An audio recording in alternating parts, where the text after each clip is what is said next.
चलिए शुरू करते हैं आज की कहानी, जो कि एक लड़की आर्या की है, जो गांव से शहर आती है, कई मुश्किलों का सामना करती है और हर मोड़ पर उसकी ज़िंदगी बदलती जाती है। आज की कहानी का नाम है बदलाव की राह पर आर्या। गांव की सुबह और सपना। उत्तर प्रदेश के एक छोटे से गांव चंदौली में आर्या अपने माता पिता के साथ रहती थी। उसकी उम्र 19 साल थी, पर उसकी सोच उम्र से बहुत बड़ी थी। खेतों में काम करने के बावजूद वह रोज स्कूल जाती और शाम को गांव के बच्चों को पढ़ाती। उसका सपना था शहर जाकर कुछ बड़ा करना, ताकि उसके परिवार की हालत सुधर सके। उसके पिता एक छोटे किसान थे, माँ घर में गाय भैंस संभालती और कभी कभी गांव की औरतों के कपड़े सिलती। घर कच्चा था, बारिश में छत टपकती, मगर आर्या की आंखों में चमक थी। एक दिन गांव के मास्टर साहब ने उसे बताया कि लखनऊ में एक सरकारी कॉलेज में दाखिला मिल सकता है। बड़ी मुश्किल से माँ बाप ने कुछ पैसे इकट्ठे किए, गहने गिरवी रखे और आर्या को शहर भेजा। आर्या की आंखों में सपना था, लेकिन पहली बार शहर आकर वह डर गई। हॉस्टल छोटा था, लड़कियां अजीब तरह से बात करती थीं। पहली बार उसे महसूस हुआ कि उसका पहनावा, उसकी भाषा, सब कुछ अलग है। एक दिन जब उसे अंग्रेजी में प्रेजेंटेशन देना था, वह मंच पर खड़ी होकर रो पड़ी। नई दोस्ती, नया हौसला। जानते हैं क्या हुआ? कहानी में अभी तक बने हुए हैं, यानी सुन रहे हैं, तो please like, share and subscribe to my channel. वापस लौटते हैं कहानी में। इसी दौरान उसकी मुलाकात हुई सिमरन से, एक अमीर घर की लड़की जो खुद अकेलेपन से जूझ रही थी।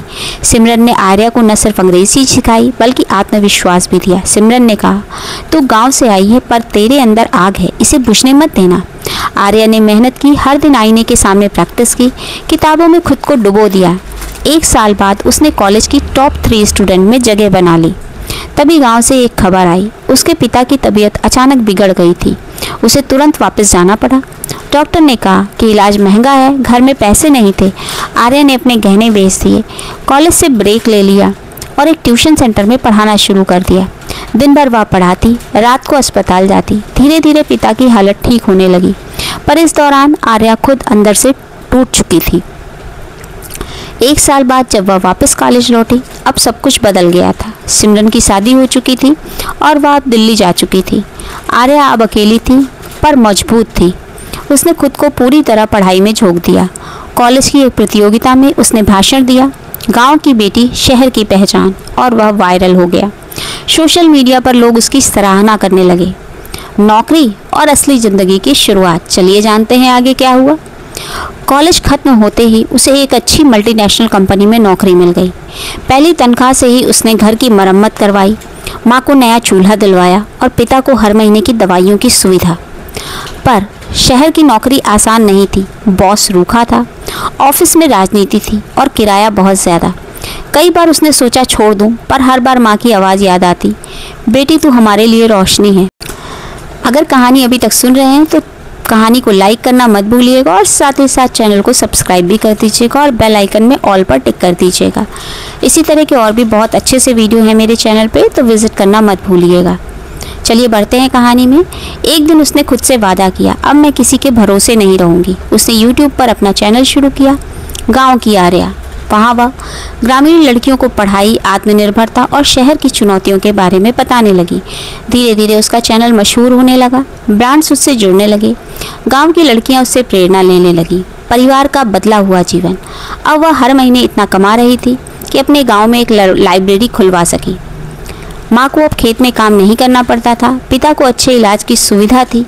गांव में अब लोग अपनी बेटियों को शहर भेजने लगे, यह सोचकर कि अगर आर्या कर सकती है तो हमारी बेटी क्यों नहीं। अंत नहीं, एक नई शुरुआत। एक दिन उसे एक सरकारी आयोजन में बुलाया गया, महिला सशक्तिकरण की मिसाल। मंच पर जब वह खड़ी हुई तो उसके सामने बैठे लोगों में कई बड़े अधिकारी, मंत्री और पत्रकार थे। उसने कहा, मैं सिर्फ एक लड़की हूँ जिसने ठोकर खाकर ही चलना सीखा। बदलाव आसान नहीं होता, पर अगर हौसला हो तो रास्ते खुद ब खुद बनते जाते हैं।